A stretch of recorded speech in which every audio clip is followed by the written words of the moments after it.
Jake Morrison wiped the grease from his hands and stepped back to look at the engine he had been working on for the past 3 hours. The massive fusion reactor hummed quietly in the engine bay of the New Horizons, a diplomatic vessel that had become his home for the last 6 months. He was 28 years old and had spent most of his adult life fixing things that other people said could not be fixed. That skill had brought him to this ship, floating in space near a planet called Kepler 442, where humanity was trying to make friends with aliens for the first time, the Vorthak. Empire was unlike anything humans had ever encountered. Their ships were made of what looked like living crystal, and their technology worked in ways that made no sense to human scientists. Jake had been assigned to study their machines and try to understand how they worked. It was the most important job of his life, and he took it seriously. The aliens themselves were tall and thin, with skin that looked like it was made of crystal that changed colors depending on their mood. They spoke in musical tones that the translation devices could barely handle. Their leader, Emperor Kethmorian, was old even by their standards, and his daughter Princess Zarathiel was supposed to take over when he died. The whole diplomatic mission was about making sure that transition went smoothly and that humans would still be welcome in this part of space. Jake heard footsteps in the corridor, outside the engine room. He recognized the heavy boots of Captain Roy Blake, a 45-year-old veteran who had seen more space battles than anyone else in the human fleet. With him were the lighter steps of Dr. Lisa Grant, the ship's synopticalogist who spent most of her time trying to understand how alien minds worked. Jake could also hear the strange musical footsteps of the Vorthak delegation, who were visiting the ship for another round of diplomatic talks. The engine room door slid open and Captain Blake walked in, followed by Dr. Grant and 3 tall Vorthak aliens. Jake recognized Princess Zarathiel immediately. She was the youngest of the group, with crystal skin that currently showed swirls of deep blue and silver. Her father, the Emperor, was not with this group, which was unusual. Instead, she was accompanied by High Counselor Vexandra, an older Vorthak with dark purple skin markings and what looked like a medical officer. "Morrison, we're just showing our guests around the ship," Captain Blake said. "Continue with your work." Jake nodded and turned back to his tools, but he kept listening to the conversation. Dr. Grant was explaining how the fusion reactor worked, using simple terms that the translation devices could handle. The Vorthak seemed interested but not impressed. Their own technology was far more advanced than anything humans had built. Princess Zarathiel had been quiet during the tour, but now she stepped closer to Jake. Her skin colors shifted to bright gold and white, which Jake had learned meant she was experiencing strong emotions. She said something in her musical language that made the other Vorthak look surprised. "Princess, perhaps we should continue the tour," High Counselor Vexandra said through her translator, but Princess Zarathiel ignored her advisor and walked directly to Jake. She was almost 7 feet tall, which meant Jake had to look up to meet her large, dark eyes. When she spoke, her translator device made her words sound urgent and desperate. "Human, my daughter requires you." The words hit Jake like a physical blow. He dropped his wrench and it clanged loudly on the metal floor. Captain Blake and Dr. Grant both turned to stare, and High Counselor Vexandra made a sound that the translator could not convert into human words. "I'm sorry, what did you say?" Jake asked, his voice barely above a whisper. Princess Zarathiel's skin colors shifted rapidly between gold, white, and now flashes of red. "I require you, human Jake Morrison. My neural patterns are failing. Without the unique patterns of a human mind, I will enter permanent stasis within 3 of your days. You must help me." Captain Blake stepped forward, his diplomatic training taking over. "Princess, surely this is something that should be discussed through proper channels. Perhaps Dr. Grant could examine you and we could arrange for our medical team to assist." "No," Princess Zarathiel said firmly. "I have studied your crew profiles transmitted during diplomatic exchanges. This human shows exceptional problem-solving, patterns, and emotional resilience. His mind works in ways that can stabilize my condition. Others cannot help me." Jake felt his heart racing. "What exactly are you asking me to do?" The princess swayed slightly and her skin colors began to fade. The medical officer with her quickly stepped forward with some kind of scanning device. Her neural cascade is accelerating, the medical officer said through his translator. She speaks truth. Without intervention, she will enter irreversible catatonic state very soon. Dr. Grant moved closer, her medical scanner already in her hand. May I examine you, Princess? Princess Zarathil nodded weakly. As Dr. Grant's scanner hummed over the alien's body, the princess continued to speak to Jake. My condition affects less than 1 in 1 million of my people. It is called neural resonance syndrome. My brain patterns require synchronization with a compatible consciousness to maintain stability. Vorthak minds cannot provide this synchronization, but human neural plasticity offers the solution I need. Why me specifically? Jake asked, though he was already afraid of the answer. Your work patterns show adaptive thinking that my brain requires, she replied. You solve problems that others say cannot be solved. You do not give up when others would quit. These are the mental patterns that can help me survive. High Counselor Vexandra stepped forward, her skin showing dark red streaks that Jake recognized as anger or concern. Princess, your father, the Emperor, was not informed of this decision. Perhaps we should return to discuss this matter with proper authority. There is no time, Princess Zarathil said. Her voice was getting weaker. Each hour of delay increases the risk of permanent damage. I need this human's help now. Jake looked at Captain Blake, who was clearly struggling with the diplomatic implications. If the princess died while under human care, it could destroy the alliance between their species. But if Jake agreed to help her, he had no idea what that might mean for his own life and safety. Dr. Grant finished her scan and looked at the readings with concern. Captain, her neural activity is definitely unstable. I'm seeing patterns I've never encountered before? She may be telling the truth about needing help soon. Princess Zarathil suddenly collapsed to one knee, her skin colors flickering rapidly between different hues before settling on a dull gray. The medical officer immediately began working with his devices, but it was clear that whatever was happening was getting worse quickly. Jake Morrison, the princess said, looking up at him with eyes that seemed to hold both hope and desperation. Will you save my life? Will you help prevent the war that will come if I die and my people choose a new leader who hates humans? The choice is yours, but please choose quickly. Jake looked around the engine room at the faces watching him. Captain Blake's expression was carefully neutral, but Jake could see the concern in his eyes. Dr. Grant looked fascinated and worried at the same time. High Counselor Vexandra seemed angry and suspicious, but it was the princess herself who held Jake's attention. Even weakened by her condition, she was trying to be strong, trying to save both her own life and the peace between their peoples. Jake Morrison had always been good at fixing things that were broken. Now he was being asked to fix something that might determine the future of human and alien relations. He took a deep breath and made his decision. Jake Morrison sat in the conference room aboard the New Horizons, staring at the datapad in his hands without really seeing the words on the screen. 2 hours had passed since Princess Zarathil had collapsed in the engine room, and his mind was still trying to process everything that had happened. He had agreed to help her, but he still did not understand what that actually meant.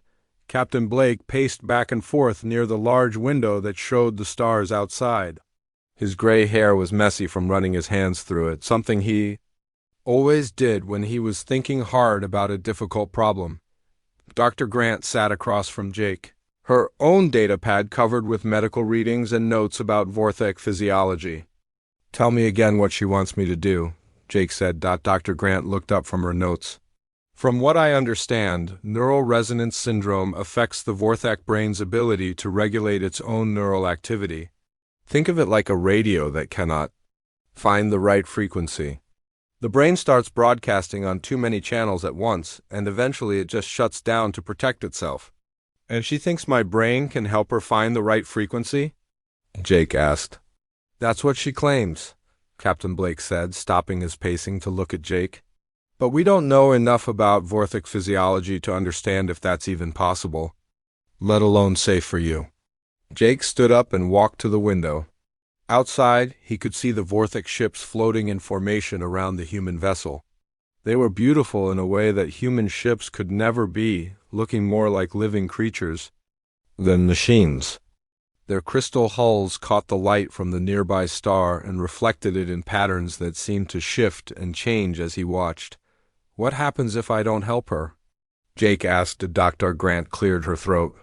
"According to the Vorthek medical officer, she will enter what they call a permanent stasis within 3 days.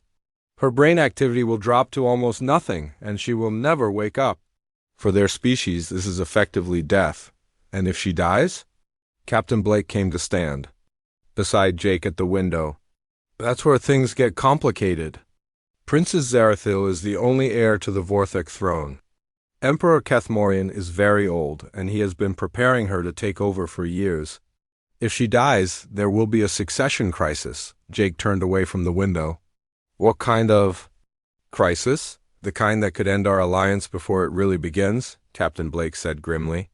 "Our intelligence suggests that there are factions within the Vorthik government that never wanted to make peace with humans.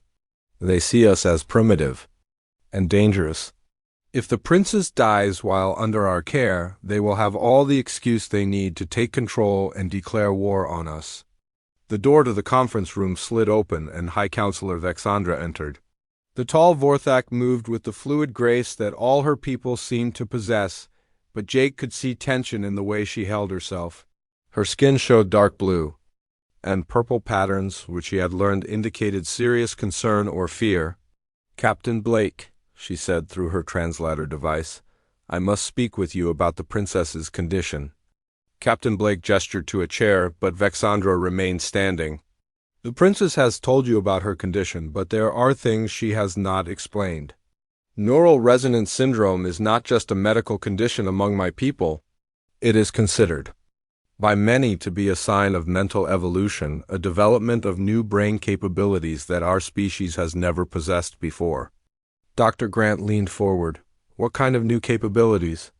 "Enhanced pattern recognition, the ability to process multiple streams of complex information simultaneously, and most importantly, the potential for direct mind-to-mind communication." "With other species?" Vexandra replied.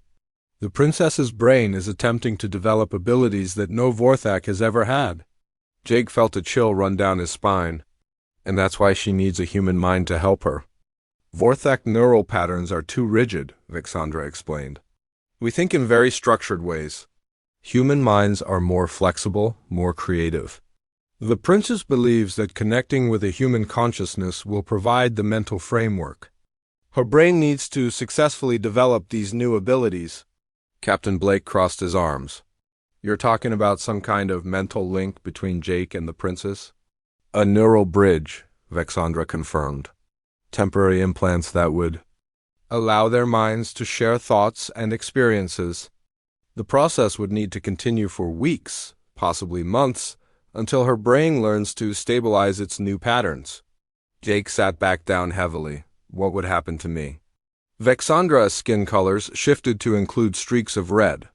"We do not know. No Vorthak has ever attempted a neural bridge with a human. The princess's condition is so rare that we have very little experience treating it even among our own people."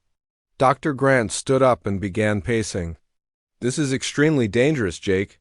We're talking about experimental alien technology that could permanently alter your brain. I cannot recommend that you agree to this." "But if I don't, she dies and we probably end up at war with the Vorthik Empire," Jake said. "That is likely correct," Vexandra admitted. "There are powerful factions in our government that believe humans are too unpredictable and dangerous to be trusted.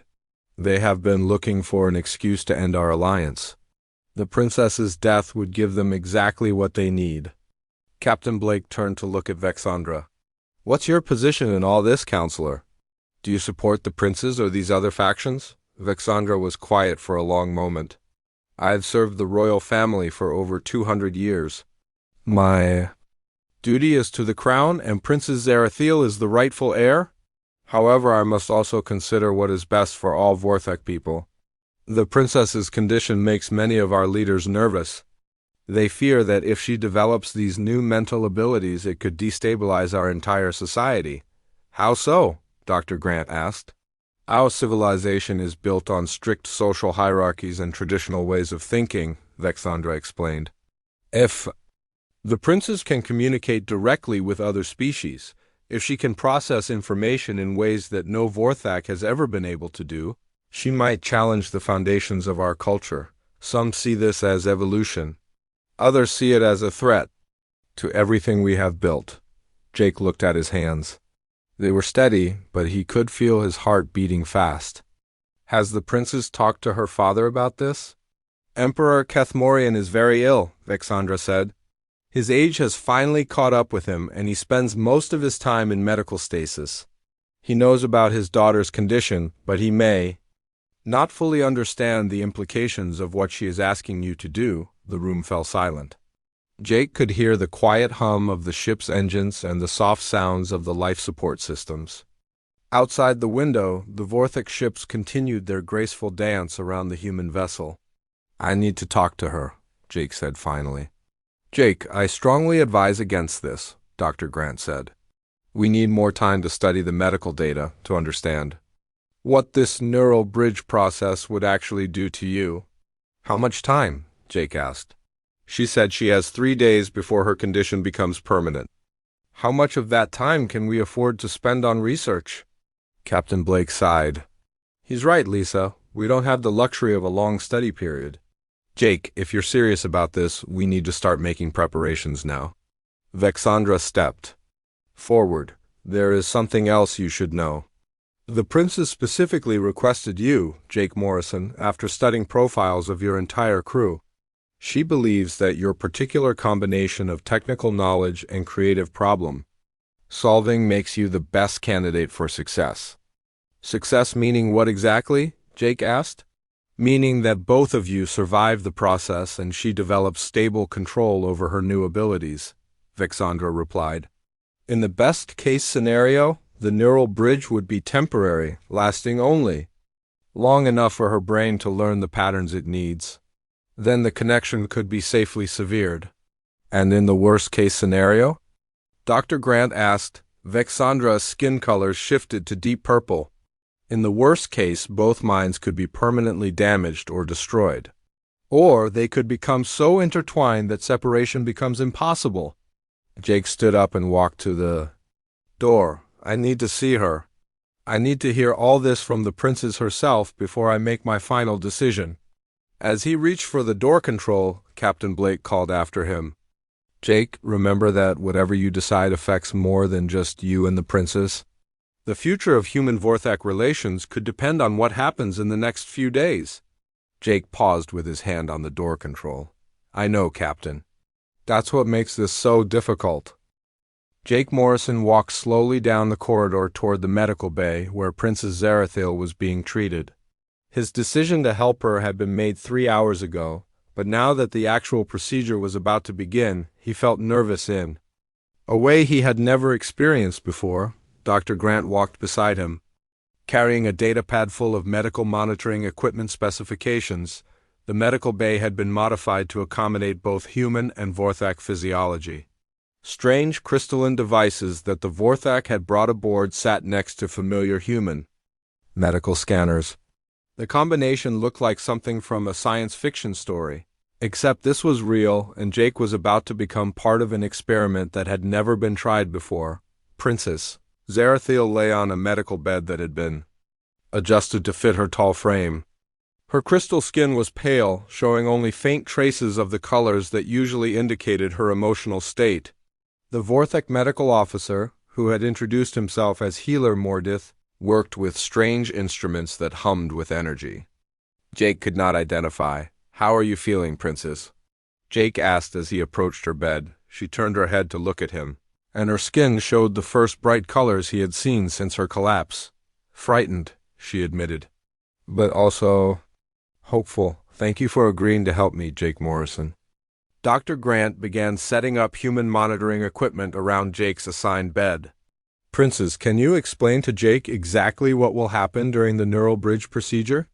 Princess Zarathil struggled to sit up, and Jake quickly moved to help her. Her skin felt warm and smooth like polished stone that had been sitting in sunlight. The neural bridge uses biomechanical implants that will be placed at the base of both our skulls, she explained. These implants will create a direct connection between our neural networks, allowing our minds to share thoughts, memories, and mental processes. Jake felt his stomach tighten. Will I be able to control what thoughts you see? At first, no, she replied honestly. The initial connection will be overwhelming for both of us. Your mind and mine will experience a kind of mental storm as our different thinking patterns try to synchronize. But as the connection stabilizes, we should develop more control over what we share.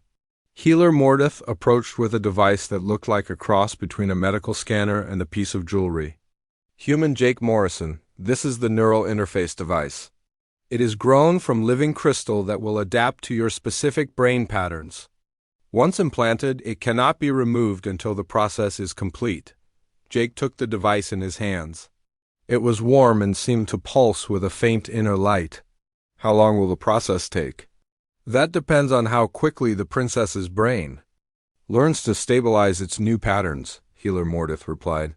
It could be days, weeks, or months. There's no way to predict. Dr. Grant looked up from her monitoring equipment. Jake, I want you to understand that once this connection is established, your brain activity will change in ways we cannot predict. You might develop new abilities, or you might experience side effects that we cannot treat. Princess Zerethil reached out and took Jake's hand. Her grip was surprisingly strong. I know the risks I am asking you to take. If there was any other way, I would not put you in danger. But my people need me to survive, and your people need our alliance to continue.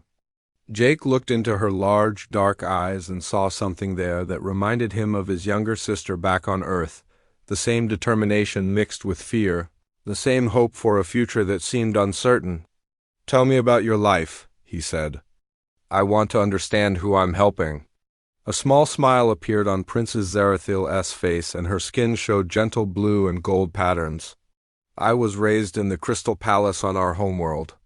My childhood was spent learning the history of our people, studying diplomacy and statcraft, preparing to rule an empire that spanned 17 star systems. But I always felt different from other Vorthek. Different how? Jake asked. My people think in very structured ways, she explained. We follow traditions that are thousands of years old. We make decisions based on careful analysis and consensus. But I found myself drawn to new ideas, to creative solutions that other Vorthek considered dangerous or impossible. Healer Mordeth began preparing the surgical area. Princess, we should begin the procedure soon. Your neural cascade is continuing to accelerate. Dr. Grant checked her own equipment one final time. Jake, are you ready for this?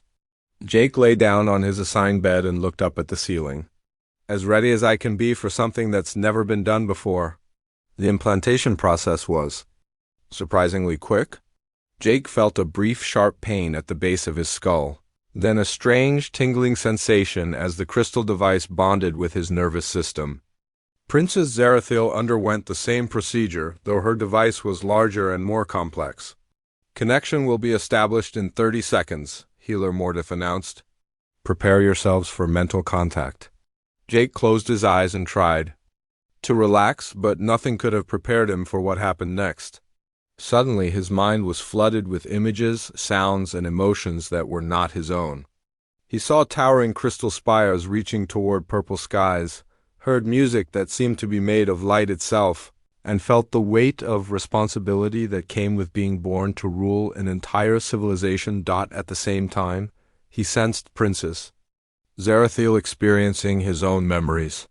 She saw the small apartment where he had grown up on Earth, felt his excitement the first time he had successfully repaired a broken machine, and experienced his wonder at seeing alien technology for the first time. The mental storm lasted for what felt like hours but was probably only minutes. Gradually, the chaos began to settle into something more manageable. Jake found that he could still think his own thoughts, but he was also aware of the princess's mind working alongside his. This is incredible, he said aloud, then realized. That Princess Zarathiel had spoken the same words at exactly the same time. Dr. Grant checked her monitoring equipment with growing excitement. Jake, your brain activity has increased by 30%, but it's still within safe parameters. Princess, how do you feel? Stable, Princess Zarathiel replied, and Jake could feel the relief in her mental voice as well as hear it in her spoken words. The neural cascade has stopped. My brain patterns are synchronizing with Jake's creative thinking processes. Over the next several hours, Jake and Princess Zarathiel learned to navigate their shared consciousness. Jake discovered that he could access her vast knowledge of Vorthic history and technology, while she gained insight into human problem-solving methods and emotional responses. Your people are remarkable, she said during a quiet moment when their minds were particularly well synchronized. You face problems that seem impossible, and instead of giving up, you find new ways to approach them. Your people are pretty. Amazing too, Jake replied. The way you can hold complex ideas in your mind all at once, the way you see patterns that humans would never notice. It's like having a supercomputer for a brain. As days passed, their mental connection deepened. Jake found himself thinking with a clarity he had never experienced before. Complex engineering problems that would normally take him hours to solve now became clear in minutes. Meanwhile, Princess Zarathiel began showing signs of creative thinking that surprised even her own medical team, but the connection was changing Jake in ways that went beyond enhanced problem-solving ability. He started having flashes of insight about things he should not have been able to know. He could predict when equipment was about to fail, sense the emotional states of people around him, and occasionally glimpse events that had not yet happened. Dr. Grant documented everything, her excitement growing as she realized they were witnessing something unprecedented. Jake, you're developing abilities that no human has ever possessed. The neural bridge isn't just stabilizing the princess, it's creating a new kind of consciousness that combines human and Vorthic capabilities. High Counselor Vexandra visited them daily, observing their progress with an expression that seemed to shift between fascination and concern. Princess, your neural patterns have stabilized completely. The question now is whether this connection can be safely severed when the time comes. Princess Zarathiel and Jake exchanged a mental communication that neither Dr. Grant nor Vexandra could hear. They had discussed this possibility many times in their shared thoughts. The neural bridge was working so well, and their combined consciousness was so powerful that the idea of separation was becoming less appealing. We will address that question when we must, Princess Zarathiel said aloud. For now, we are both safe and stable. That is what matters most. But Jake could sense something in her thoughts that worried him. There were memories she was not sharing, knowledge about her condition that she was keeping hidden. And sometimes, late at night when their connection was at its strongest, he caught glimpses of something that looked like fear in her mind. Something was coming that Princess Zarathiel had not told him about, and Jake was beginning to suspect that their neural bridge experiment was about to face its most serious test. Jake Morrison woke up from a deep sleep with knowledge in his mind that had not been there when he went to bed. Through the neural bridge connection, Princess Zarathiel had shared a disturbing discovery during the night. Hidden in the deepest levels of her memory were fragments of conversations she had overheard between High Counselor Vexandra and other Vorthic officials, conversations that suggested her condition might not be entirely natural. Jake sat up in his bed in the medical bay and looked across at Princess Zarathiel, who was already awake and staring at the ceiling with a troubled expression. Her skin showed deep red and black patterns that indicated anger and fear. You heard it too, she said without moving her lips. Her mental voice was clear in Jake's mind. The conversation about suppressing treatments, Jake replied through their shared connection. Vexandra knows about therapies that might have helped you, but she deliberately kept them from your medical team. Dr. Grant entered the medical bay carrying her morning readings from their monitoring equipment. Good morning, both of you.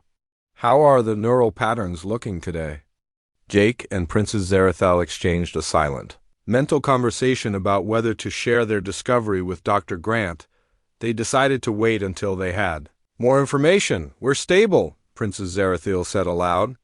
but I would like to access some historical records from our ship's database. There are things about my condition that I need to research. Dr. Grant nodded and began checking their vital signs. Jake, your brain activity continues to show remarkable enhancement. You're processing information at levels that exceed normal human capacity by a significant margin. It was true. Jake could feel his mind working in ways he had never experienced before. Complex problems seemed to solve themselves almost automatically, and he found himself understanding concepts that should have taken years of study to master. But more importantly, he was beginning to access Princess Zarathel's inherited memories, ancient Vorthic knowledge that had been passed down through the royal bloodline for generations. Dr. Grant, Jake said, I need you to run a full analysis on the princess's medical history. Specifically, look for any treatments or therapies that might have been suggested but never tried. Dr. Grant looked puzzled. Is there something specific you're looking for? Maybe, Jake replied. Just humor me on this one. After Dr. Grant left to begin her analysis, Jake and Princess Zarathil used their neural connection to dive deep into the inherited memories that all Vorthak royalty carried. What they found there shocked them both. Neural resonance syndrome was not a random genetic condition. It was the return of an ancient Vorthic ability that had been deliberately suppressed by previous rulers over 1,000 years ago. The original Vorthak had possessed natural telepathic abilities and could communicate directly with other species. But as their empire grew and became more structured, the ruling class had decided that these abilities were too dangerous to social stability. They were afraid, Princess Zarathil said through their mental link. Afraid that if common Vorthak could communicate telepathically, it would be impossible to maintain the rigid hierarchy that our society depends on.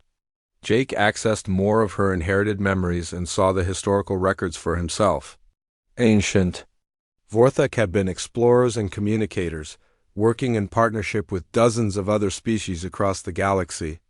But as their empire became more militaristic and centralized, the ability to communicate with aliens was seen as a threat to Vorthic purity and independence. So they used genetic modification to suppress the telepathic genes, Jake realized. But sometimes those genes resurface naturally, and when they do, the person with the condition is usually allowed to die, Princess Zarathil replied with bitterness in her mental voice. The official story is that neural resonance syndrome cannot be treated, but that's a lie. Their investigation was interrupted by Captain Blake entering the medical bay with a concerned expression. Jake, we have a problem. Long-range sensors are picking up a Vorthic battle fleet approaching our position. 12 ships, including 2 of their heavy cruisers. Jake felt Princess Zarathil's mental alarm spike through their connection. How long until they arrive? She asked. 6 hours, maybe 7, Captain Blake replied. High Counselor Vexandra claims they're coming to provide security for you, Princess, but our intelligence suggests otherwise. Dr. Grant returned with her. Analysis results, her face pale. Jake, you were right to ask me to look into this. I found records of at least 3 different therapies that could have helped treat the princess's condition. Simple biochemical treatments that were never even attempted. Why weren't they used? Captain Blake asked. Princess Zarathil sat up on her medical bed, her skin now showing bright gold and white patterns of determination. Because High Counselor Vexandra and the war faction want me to die. My condition represents everything they fear about change and evolution in Vorthic society. Through their neural link, Jake felt the prince's accessing communication systems on the Vorthak ships in their vicinity. Her enhanced abilities, combined with his human creativity, allowed her to bypass security protocols that should have been impossible to crack. The incoming fleet has orders to destroy this ship and everyone on it, she announced with horror in both her mental and spoken voice. They plan to claim that humans caused my death through experimental medical procedures, giving them justification for war. Captain Blake immediately activated the ship's emergency protocols. All hands to battle stations. Prepare for possible hostile action. Jake stood up from his medical bed, feeling more alert and focused than he had ever felt in his life. The Neural Bridge had given him access to Vorthak technology knowledge that no human had ever possessed. Captain, I might be able to help. Through the neural connection, I can access their ship systems in ways they won't expect. That's extremely dangerous, Dr. Grant warned. Using the neural bridge actively like that could damage both of your minds. Princess Zarathil stood beside Jake, her tall frame radiating determination. The alternative is death for all of us and war between our peoples. We have to try. Jake and Princess Zarathil joined their consciousness completely, combining human intuition with Vorthak analytical power.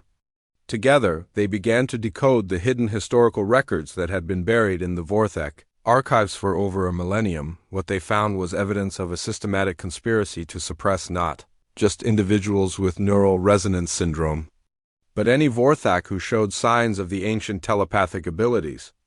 The war faction had been in power for centuries, maintaining control by preventing their people from developing the abilities that would allow them to communicate freely with other species. We need to expose this to the Vorthak people, Princess, Zarathil said. If they know the truth about their own history, they won't support a war against humans. Jake felt a surge of inspiration, the kind of creative, problem-solving breakthrough that had made him good at his job.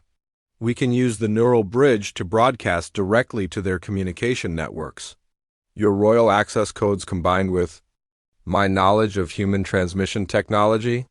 Dr. Grant looked terrified. That level of neural bridge activity could kill both of you. You're talking about using your connected minds as a living communication system. It's better than letting them start a war based on lies, Jake replied. Captain Blake checked his watch. The fleet will be in weapons range in 4 hours. If you're going to try this, you need to start now. Princess Zarathil took Jake's hand, and he felt their mental connections surge to maximum intensity. Are you ready to risk everything to save both our peoples? She asked through their shared thoughts. Jake squeezed her hand and felt her strength flow through their connection. Let's do this. Together they began to prepare for the most dangerous use of their neural bridge yet attempted. They will. Jake Morrison felt his consciousness expand beyond anything he had ever imagined possible as he and Princess Zarathil opened their neural bridge to maximum power. Their combined minds reached out across space to touch every Vorthak communication system in the fleet, bypassing all security protocols with the authority of royal access codes and the creativity of human problem-solving. The sensation was overwhelming. Jake could feel the minds of thousands of Vorthak crew members suddenly connected to his thoughts and memories. At the same time, Princess Zarathil was broadcasting the hidden historical records they had discovered, showing her people the truth about their ancient telepathic abilities and the conspiracy that had suppressed them for over 1,000 years. On the bridge of the lead Vorthak battleship, Admiral Kothmiran stared in shock at the information flooding his ship's communication systems. He was seeing actual historical records, authenticated with royal genetic codes that could not be faked, proving that his government had been lying to the Vorthak people about their own nature and capabilities. High Counselor Vexandra tried to stop the broadcast by ordering her guards to physically restrain Jake and Princess Zarathil. But the moment they touched the two connected minds, they were also drawn into the expanding network of consciousness. The guards suddenly experienced Jake's memories of growing up on Earth, his wonder at meeting aliens for the first time, and his genuine desire to help Princess Zarathil despite the risks to himself. Dr. Grant watched her monitoring equipment with amazement and terror as Jake's brain activity spiked to levels that should have been impossible for a human to survive. Their neural connection is broadcasting across multiple star systems, she announced to Captain Blake. I've never seen anything like this. Through the neural bridge, Jake could sense the confusion and amazement spreading through the Vorthak fleet as crew members realized they were experiencing direct mind-to-mind contact with both their princess and a human. The rigid mental barriers that Vorthak society had built over centuries were crumbling as ancient telepathic abilities began to reawaken in response to the broadcast. Princess Zarathil focused her part of the transmission on showing her people what she had learned from Jake's mind about human culture and values. She shared his memories of teamwork, creativity, and the human belief that different perspectives made groups stronger rather than weaker. Most importantly, she showed them Jake's willingness to risk his life to save someone from a different species, proving that humans could be trusted allies rather than enemies. The effect on the approaching fleet was immediate and dramatic. Ship after ship began breaking formation as crews refused orders to attack the human vessel. Admiral Kothmarin himself contacted Captain Blake directly, his voice filled with amazement and confusion. "Human Captain, we are receiving transmissions that suggest everything we were told about this mission was false," the Admiral said through his translator. "Princess Zarathil appears to be alive and well, and she is sharing information that contradicts our government's official position." Captain Blake looked at Jake and Princess Zarathil, who were standing together with their eyes closed, their skin colors shifting in perfect synchronization as their minds worked as one. "Admiral, I think your princess has something important to tell your people." Emperor Kathmorian himself arrived in the system within hours, his personal ship accompanied by loyal forces who had remained outside the conspiracy. The ancient ruler was weak and ill, but the neural bridge transmission had reached him as well, and he had experienced his daughter's thoughts and feelings directly for the first time in her life. When the Emperor boarded the New Horizons, he moved slowly but with great dignity. His crystal skin was pale with age, but his eyes were bright with intelligence and determination. Jake felt nervous about meeting the ruler of an interstellar empire, but through the neural bridge, Princess Zarathil shared her love for her father and her confidence that he would make the right decision. "My daughter," the Emperor said when he saw Princess Zarathil, "I felt your mind touch mine across the void. For the first time, I truly understand what you have been experiencing." The Emperor then turned to Jake, studying the young human who had risked everything to save his daughter's life. "Jake Morrison of Earth, you have given my daughter something that all the technology and wisdom of our empire could not provide. You have given her the mental flexibility to embrace her true nature." Jake felt honored but also concerned about what would happen next. "Your Majesty, the neural bridge was supposed to be temporary. We don't know if it can be safely severed now." Emperor Kathmorian considered this carefully. "Perhaps it should not be severed. Through your connection, my daughter has developed abilities that no Vorthak has possessed for a millennium. She can communicate directly with other species, understand different ways of thinking, and bridge gaps between civilizations. These are exactly the skills our empire needs as we encounter more alien species." Dr. Grant stepped forward with her medical data. "Your Majesty, the neural bridge has enhanced both participants beyond normal parameters for their species. Jake now processes information like a Vorthak analytical computer, while Princess Zarathil has developed human-like creativity and emotional intelligence." High Counselor Vexandra, who had been silent since the broadcast began, finally spoke up. "Emperor, this development threatens the stability of our traditional society. If Vorthak begin developing telepathic abilities again, it could lead to chaos." Princess Zarathil stepped forward, her skin blazing with confident golden light. "Counselor, you fear change because you believe it means loss of control. But what we have discovered is that cooperation and understanding make both species stronger." Jake found himself speaking with confidence he had never felt before, his words enhanced by the princess's diplomatic training. "Your Majesty, what if instead of seeing this as a threat to Vorthak society, you saw it as an opportunity to return to your people's true nature as explorers and communicators?" Emperor Kathmorian smiled, the first time Jake had seen a Vorthak show such a human-like expression. "You speak wisdom, young human. Perhaps it is time for our empire to remember what we once were." The resolution came swiftly. High Counselor Vexandra and her co-conspirators were removed from power, replaced by Vorthak, who supported the princess's vision of cooperation with other species. A new research initiative was established, with human and Vorthak scientists working together to study the neural bridge technology and its potential applications. Jake chose to remain connected to Princess Zarathil permanently, not because the medical condition required it, But because their partnership had become something greater than either of them could achieve alone, together they established the first Interspecies Communication Institute.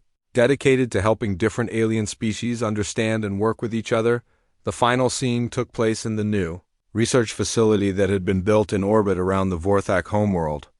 Jake and Princess Zarathiel stood before a massive engineering problem that had stumped both human and Vorthak scientists for months, a space-time distortion that was threatening shipping lanes throughout the sector working together through their neural bridge. Jake's creative problem-solving combined with the princess's analytical abilities to find a solution that neither species could have discovered alone. As they implemented their plan, other humans in Vorthak watched in amazement at what cooperation could accomplish. "Do you ever regret your decision?" Princess Zarathiel asked Jake, through their private mental link as they watched their solution successfully stabilize the space-time distortion. Jake smiled and took her hand, feeling their thoughts flow together in perfect harmony. "How could I regret becoming part of something that proves our species are stronger together than apart?" Princess Zarathiel squeezed his hand, her skin showing the warm colors of contentment and hope. "Then let us continue to build a future where all species can share in this kind of partnership." Around them, human and Vorthak scientists celebrated their success, already planning new projects that would require the unique abilities that only interspecies cooperation could provide. The neural bridge that had begun as a desperate medical procedure had become the foundation for a new era of understanding between the stars.